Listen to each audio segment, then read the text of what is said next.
नमस्कार जी सर। नमस्कार। सर, जो आज का ये कार्यक्रम रखा गया है, तो सर विस्तार में बताइए किस विषय पे ये कार्यक्रम रखा गया है जी। ये पूरे हरियाणा में एक हमारा कैंपेन चला हुआ है, अभियान चला रखा हमने। जी सर। ये इसको बिजली आंदोलन के नाम से हमने शुरू किया है। ये पंचकुला में हमारा पूरा स्टेट लेवल का शुरुआत की थी। जी सर। मुख्य तौर पर जो आज संकट है पूरे देश में, यहाँ भी अपने हरियाणा के अंदर भी, हाँ जी, हाँ जी, बिजली का भी संकट है, कनेक्शनों का, ट्यूबवेल का भी है। बिल्कुल। और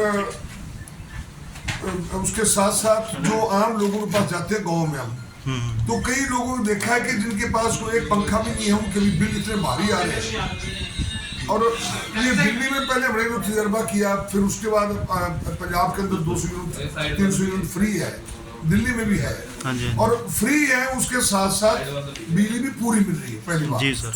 ये नहीं कि फ्री करके उसके बाद बिजली में कट है। जी सर। जबकि हरियाणा के अंदर लाखों किसानों के ये कनेक्शन पेंडिंग है ट्यूबवेल की। हाँ जी। और इतनी लूट है इसके कनेक्शनों के अंदर, भ्रष्टाचार बात है। तो इन सारी चीज़ों के ऊपर हम हरियाणा की जनता को जागरूक कर रहे हैं कि ये हरियाणा में हो सकता है। आने वाले समय के अंदर अगर हरियाणा के लोग चाहेंगे परिवर्तन करें। एक दूसरा, शिक्षा का सवाल खड़ा है, स्वास्थ्य का सवाल खड़ा है।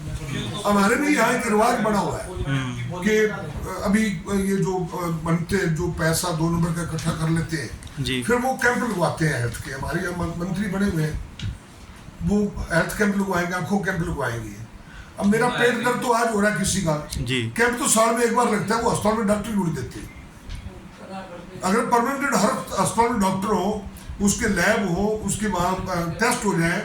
मेरी आँख तो आज दुख रही, कैंप लगे 1 साल के बाद, 1 साल तक मैं अपनी आँख को लेकर बैठा हुआ है। जी सर। असल में वहाँ पहले वो अस्पतालों का भट्ठा बिठाओ और फिर दानी पुरुष दिखो, देखो जी हमने कैंप लगवाया, हमने ये किया है। पहले लोगों से खोस लो और फिर 1 साल में एक बार लंगर लगाओ, उनको कोई पूरियाँ खुलाइए। फिर 364 दिन लोग कहाँ खाएंगे रोटी, 364 दिन लोग कहाँ इलाज करवाएं, 364 दिन लोग कहाँ अपना जीवन यापन कर पाए। जी सर। ऐसी पढ़ाई के साथ है, फिर रोजगार का है। अभी पंजाब के अंदर कहीं ना कहीं सर देखो सर, दिल्ली में भी सरकार बनी आपकी जी, और बिजली की बात करें, शिक्षा की बात करें, अब पंजाब में भी बनी है सर। पंजाब में भी कहने का मतलब सर 600 यूनिट माफ़ करी गई है बिजली पर। और शिक्षा के प्रति भी पंजाब में बहुत तेज़ी से जी अपना देखा जा रहा है और चल रहा है अपना शिक्षा को, यानी कि बढ़िया तरीके से चलाया जा रहा है जी। और हरियाणा में जैसे कि बाढ़ग्रस्त में जी, जैसे कि पंजाब में जी बाढ़ग्रस्त में काफ़ी घर वो हो गए हैं जी, जिनके बिजली बिल माफ़ करने चाहिए 6 महीने के, 3 महीने के जो भी हैं, वो अभी तक हरियाणा सरकार ने ऐसा कोई फैसला नहीं लिया है जी। इसके बारे क्या कहना है जी? चाहे हम मुआवजे की बात करें जी। कल ही मेरी बात हो रही थी जी सर। ये आपका तलवाड़े से एक टीचर लगेगा बुखार। जी सर।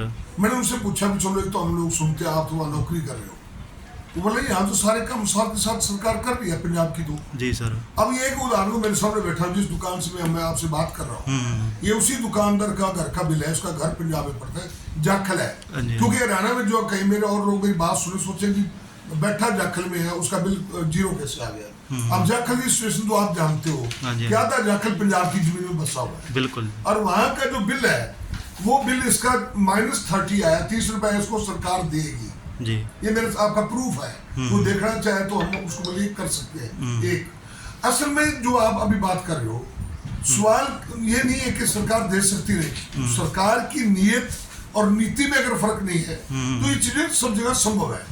हरियाणा के अंदर तो उससे भी आगे बढ़ के ये तो मुआवजे तो बहुत अभी यहाँ फतेहाबाद चल रहा है, सिरसा में चल रहा है, जो पुराने लोगों के बकाया हैं आज तक वो नहीं मिले लोगों की। जबकि यहाँ पंजाब के अंदर तो 7 की 7 पेमेंट हुई हो, अब भी बता रहे थे 7 शुरुआत उन्होंने कर दी है। हाँ जी। यहाँ तो अब इंतजार करेंगे कितनी बड़ी लूट होगी, इसका अंदाजा नहीं कर सकते आप। तो दूसरी बात ये मैं जिसके ऊपर हम बात कर सकते हैं कि लॉ एंड ऑर्डर की, वो सबसे बड़ी खतरनाक स्थिति है, जिसमें होम मिनिस्टर कहता है कि मेरे को घटनाओं का 3 घंटे में पता चलता है। और वहां का एक इंस्पेक्टर बोल रहा है नूर से कि हमने तो पहले ही बता दिया था कुछ दिन पहले ही कि यहाँ ऐसी घटना घटित हो सकती है, यहाँ भीड़ इकट्ठी होगी और किया जा सकता, कोई भी घटना हो सकती, बात से लोग मंगवाए गए, प्रज्वलित किया गया। और जो चीफ मिनिस्टर है वो पहले तो कहता है हम सबको सुरक्षा देंगे, अब कहता है कि सबको पुलिस सुरक्षा दे नहीं सकती। अब स्टेट अगर सुरक्षा नहीं देती, स्टेट किस बात की है, सरकार किस बात की है? तो ये दिवालियापन है सरकार का पूरे का पूरा। और जिस तरीके से इसको प्रांत को, पूरे देश को धकेला जा रहा है। उसके लिए हम लोगों को जागरूक करने के लिए आए हैं। और जाखल में अब डोर टू डोर जाएंगे हम, दुकानदारों से मिलेंगे, पल्लेदारों से मिलेंगे, ये जो बाकी लोग व्यापार करते हैं उन लोगों से मिलेंगे, बातचीत करेंगे। तो कितने दिन ये अभियान चलाया जाएगा सर? ये हमारा 12 तारीख तक चलेगा। अच्छा, कब से कब जी? ये चला हुआ है, हाँ जी। ये एक सप्ताह हो गया, पूरा एक सप्ताह का जी। चलना है। अच्छा जी। 5 से लेकर 12 तक का ये अभियान चला हुआ है और बड़ी तादाद के अंदर लोगों के बीच में जा रहे हैं। लोगों में रिस्पॉन्स मिल रहा है। रात में हम गए हुए थे कुला के पास, लहरी गाँव में। अच्छा जी। तो लोग करके घरों में लेके जाते हैं, हमारे घर भी चलना पड़ेगा। तो एक नई लोगों के अंदर जागरूकता भी आ रही है। खास करके आप देखा होगा ये दंगे फैलाने की कोशिश की है, तो लोगों ने इसकी प्रतिक्रिया की है।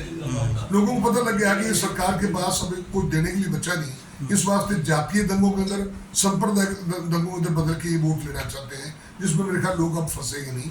तो इसी की हम जागरूकता भी लोगों के बीच में आए हुए हैं। तो सर जैसे कि 2024 में विधानसभा का चुनाव भी नज़दीक आ रहा है सर, तो आपकी सरकार दिल्ली में भी बनी और पंजाब में भी बन गई है जी। तो हरियाणा में क्या मानते हैं जी, कितनी सीटों पे आपकी सरकार? हरियाणा में हमारी सरकार बनेगी जी सर। जब 2 पड़ोसी राज्यों के अंदर जो वहाँ हमारी परफॉर्मेंस है, जी सर, जो सरकारों ने वहाँ दर्शाया है कि सरकार होने का मतलब क्या होता है, बल्कि वो उसका असर हरियाणा के ऊपर पड़े। इसी बात बीजेपी को लाई हुई है। बिल्कुल। कि वहाँ पहले म्यूनिसिपल कॉर्पोरेशन को 3 हिस्सों में बांटा इन्होंने खुद ही, फिर देखा भी यहाँ भी हार जाएगी, फिर पूरी दिल्ली की म्यूनिसिपल कॉर्पोरेशन को एक कर दिया, वहाँ भी हार गए। वहाँ हारने के बाद लेफ्टिनेंट गवर्नर द्वारा नॉमिनेशन के जो बंदे अपॉइंट किए, उनकी वोटिंग द्वारा मेयर का पद जीतने की कोशिश की। सुप्रीम कोर्ट के दखल के बाद वो भी इनको मुंह खानी पड़ी। अब जो वहाँ अभी कानून बनाया है, जो अधिकार ले लिए, पूरी स्टेट का अधिकार छोड़ा ही नहीं है। तो ये सारा का सारा उनकी बुखलाहट में से निकला हुआ ये है जो आपको दिखाई देता है। तो हरियाणा में आने वाली सरकार जो है वो आम आदमी पार्टी की बनने जा रही है। हम जो महसूस करते हैं, लोग जो महसूस कर रहे हैं, लोगों की जो प्रतिक्रिया आ रही है, लोगों में जो हमारे पास रिस्पॉन्स है, उससे हमें ये और भी उत्साह भी मिल रहा है। और लोग भी उत्साह है, एक बार इसको बदलो, गंदगी को साफ करो, ताकि एक स्वस्थ प्रशासन हो जिसके तहत लोगों को रोजगार हो, लोगों की मेडिकल की सुविधाएं हो। अब 30,000 से ज्यादा एक साल में नौकरियां दी है। हरियाणा में 1,76,000 के करीब पोस्टें खाली हैं। 25,000 पोस्टें अकेले इसमें खाली है पुलिस महकमे के अंदर। और होमगार्ड जिनको ड्यूटी है वो दिहाड़ीदार है, उनको पक्का नहीं करते, कोई फैसिलिटी नहीं है।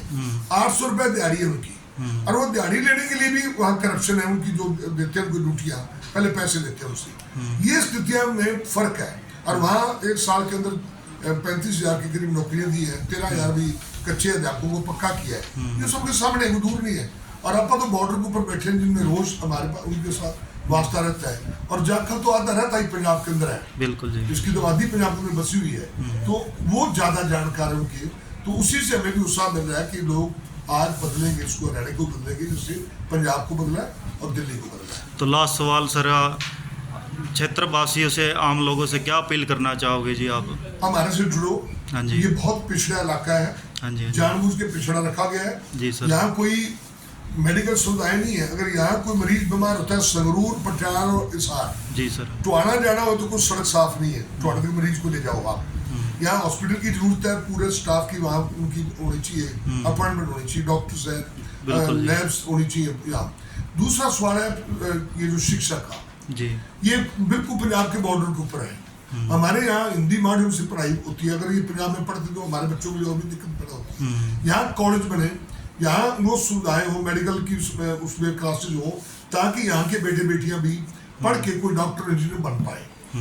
ये 2-3 चीज काम हम जो जाखल जो सदा से पिछड़ा रहा है, इसको हम बदलना चाहते हैं और इसको हम कर पाएंगे। सरकार, लोग हमारा साथ देंगे। और फिर ये अभी जो ये बाढ़ के अंदर ये सारा तमाशा हुआ है, ये कोई ड्रेनेज की सफाई नहीं है और सारा शहर डूबने, गांव डूबने का खतरा, डूब ही गए थे एक किस्म का, उसका कोई इंतजाम था। हम पंजाब सरकार से मिलके इनमें से कोई कच्ची नहरें निकल पाए जो इस मौसम के अंदर। अब आपको ध्यान होना चाहिए कि हमारे वैसे बारिश कम है, धान के इलाकों के अंदर पानी की जरूरत है। एक तरफ फ्लड आया हुआ जो पानी पहाड़ों से आया है, एक तरफ हमें लोकल यहाँ बरसात हुई। अगर यहाँ सरकार की कोई पॉलिसी हो तो कच्ची नहरें निकाली जा सकती थी, इस पानी से फ्लड से बचा जा सकता था, और जो ड्राई एरिया खुश्क इलाके हैं वहाँ इसका पानी दिया जा सकता था। दोनों काम संभव थे अगर सरकार की नीयत में खोट ना हो तो। हम ये करेंगे। Thank you.